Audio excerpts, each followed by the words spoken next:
Gur mágad Paul agus tá fáilte romh bhfuil sibh go maith. Ó, tá cóhfuil. Tá mé go díal ar fád anyway, and I have a bit of a boom, but that's all taig. And there it is gone, you see. Don't be no sooner there, it is gone. Taig is a great man and sound, and I had a lovely afternoon here last semester, and I thank you for coming back and choosing to spend your lunchtime listening to some music. And I'm going to play some old tunes for you on some old instruments, and I hope you like that. I'll play the first tune called The Fair Haired Boy, so it's a nice old jig.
I should have warned the runners. Nevertheless, I can't do much about the big feet. I'll try and keep them as quiet as I can. So yeah, they're all jigs, The Fair-Haired Boy, and a tune composed by Paddy O'Brien called Mary Casey's Jig. And I'll continue with another one of Paddy's, maybe that I was playing recently, and it's a nice old slip jig. And maybe a couple of reels then to follow that, so hope you like these. For Shawnee Driscoll down there and Mary, good to see them, two stalwarts of Cork music. Yeah, the Charlie's Sunday morning session is the longest running session in Cork City, I'm told, and the best paid. Some of that is correct anyway, but hope to see there some Sunday morning.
much.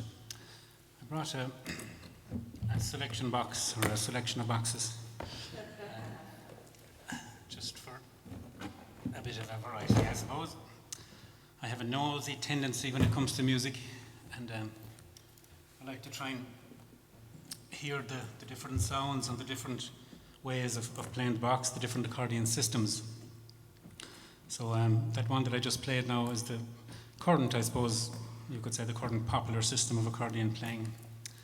And I have my very feminine watch, which my partner just gave me, and I'll be struggling to see it. But I know you're very conscious of time and getting back to school and class and all that, so I'll try and keep an eye on it. And, so I want to give a bit of time to a few of the different instruments if I can, without going on too much over time. And so yeah, that system is the BC system, which would be the popular today, I guess. This would be maybe, what you would say, a bit of an older system. So the press and draw, as they call it, C sharp and D, or on this occasion D and D sharp, the same system of playing. So press and draw, so the notes are in slightly different places, and the bellows works a little differently for the various notes that I'll be hoping to find. So this is the best juice I have found for consuming when I'm playing 2 or 3 different accordion systems.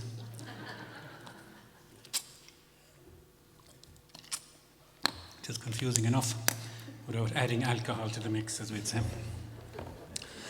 Yeah, so anyway, I'll try something on this.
Thanks very much.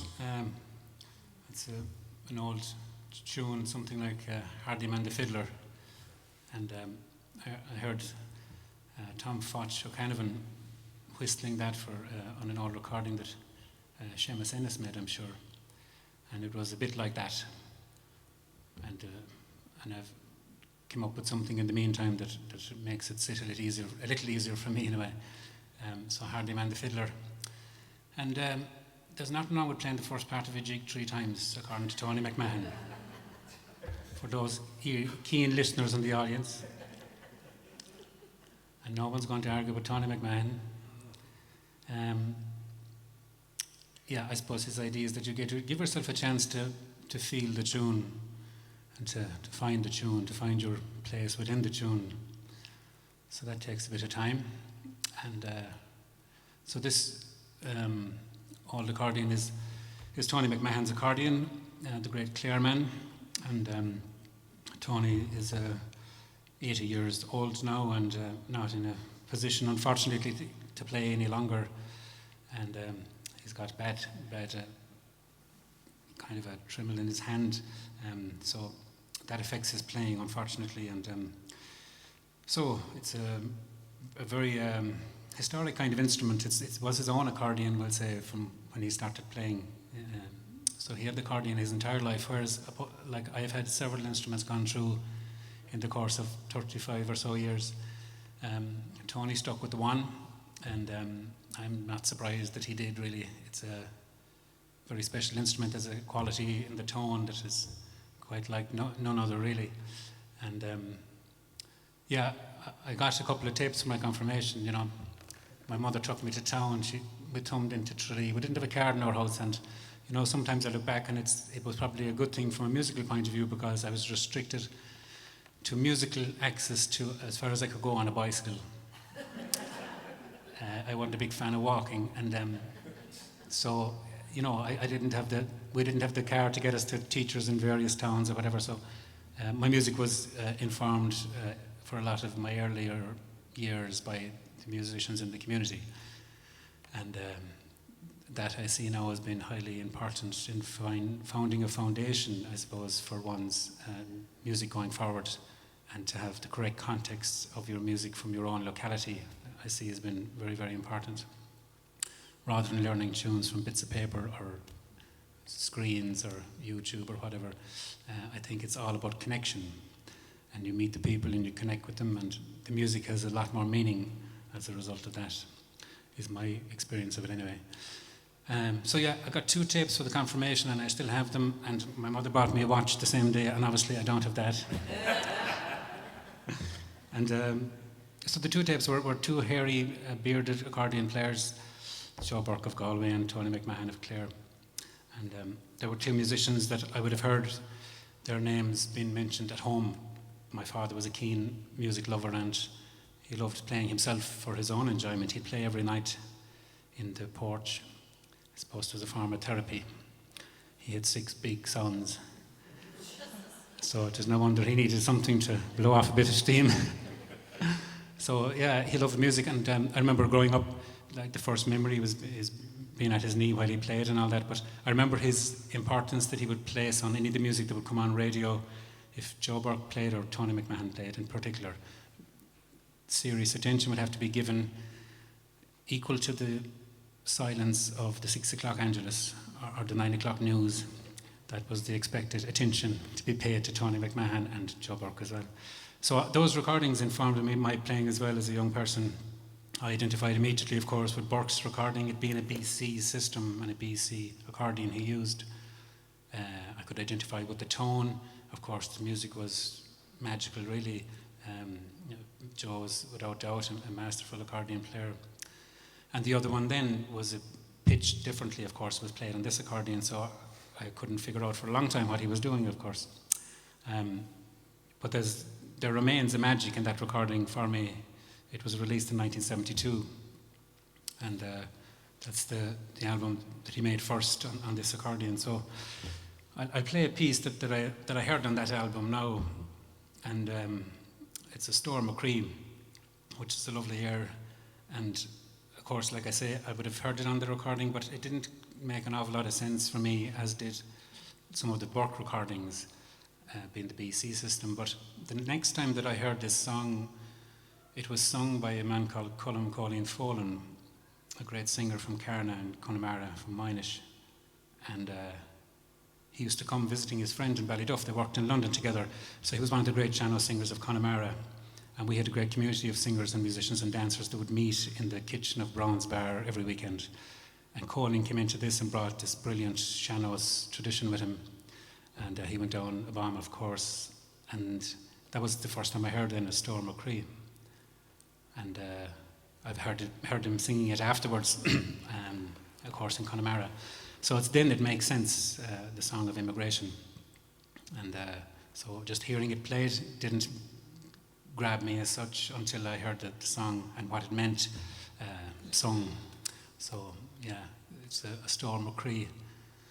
When you're far away from the home that you'll soon be leaving, 'tis many a time by night and by day that your heart will be sorely grieving.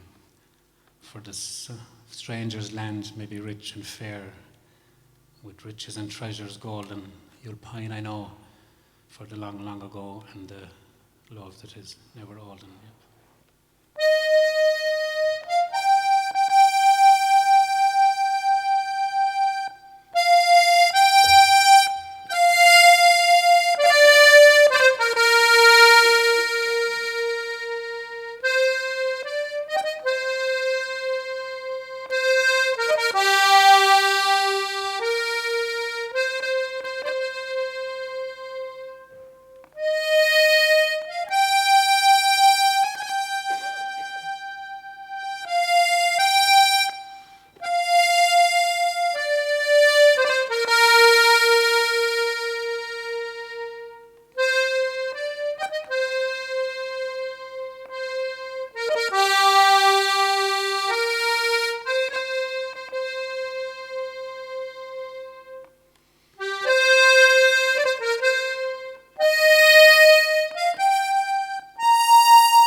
I'll give Tony a rest now.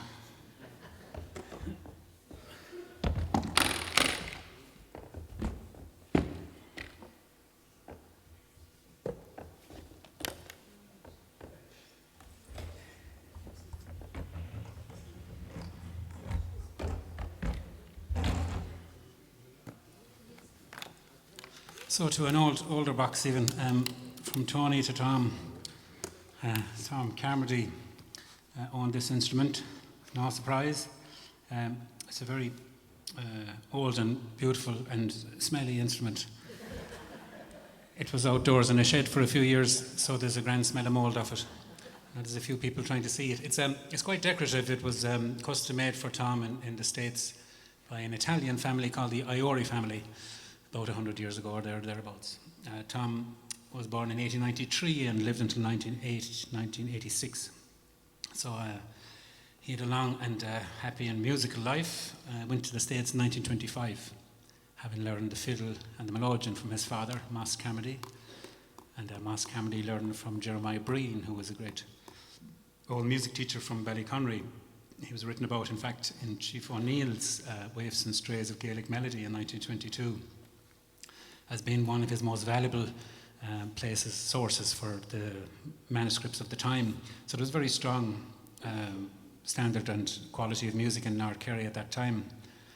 And I suppose it's interesting for me, you know, I grew up in music, I thought, I suppose, was my own. You know, I was learning these reels, the Pigeon on the Gate and the Limerick Lassies and these tunes, and thinking that no one else had played them maybe around the place. And, you know, I'm finding manuscripts that are 100 years old and these tunes are written down, and of course they've been around a lot longer than all of us put together. But so the context of the music of this era is New York, Irish-American New York, in the 20s and 30s. So Tom was the first commercially recorded musician from North Kerry for the Columbia record label in New York City in 1935 and 6. And he recorded with the James Morrison Instrumental Quartet, who were a fine bunch of lads. Tom Banks on piano and Martin Christie on banjo. And they had this very vibrant and energetic music. Morrison was known for his energy in his music, as opposed perhaps to Coleman's more soulful, airful playing. Morrison was certainly more attuned and akin to be playing for dancing, I think. So he did a lot of that playing in the dance halls of America, and so did Tom. In fact, Tom was the resident Irish musician in the Waldorf Astoria Hotel in New York City. Almost as impressive as this place.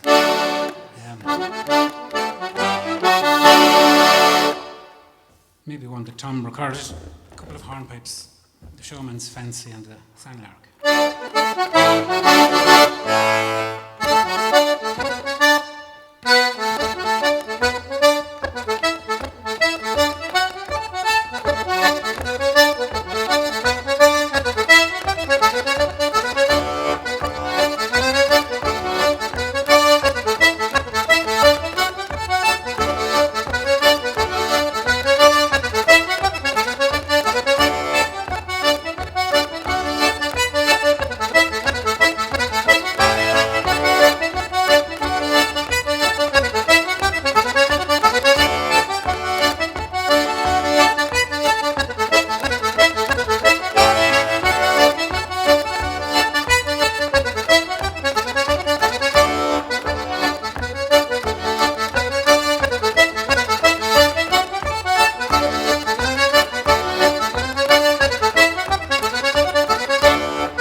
Thanks a lot. And I'm conscious of the time now, folks, so we won't delay you too long more, I suppose. But it's a nice old sound, and it's a bit different to the other box. Again, of course, it's D C sharp, so you're playing from the outside row in, as opposed to the inside row out, I suppose. Yeah, it's a lovely quality of tone, very wide range of tone, reminiscent with that time. You wouldn't get anything to replicate that today in terms of a newly made instrument. I'm sure the box players would agree. And yeah, it's an instrument I'm very proud to own. Tom's mother was my great-grandaunt, a lady called Nora Wynne. So I'll finish up with a couple of tunes, I suppose, and there's a great dancer in the house from Connemara, and I've seen her at it for a long time.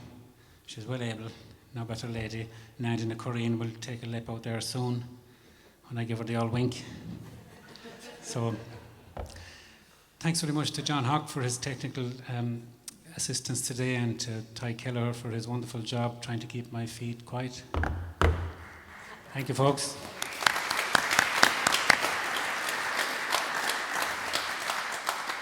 And to Kelly Boyle and Paul O'Donnell and all involved in the FUAIM concert series. Thank you very much.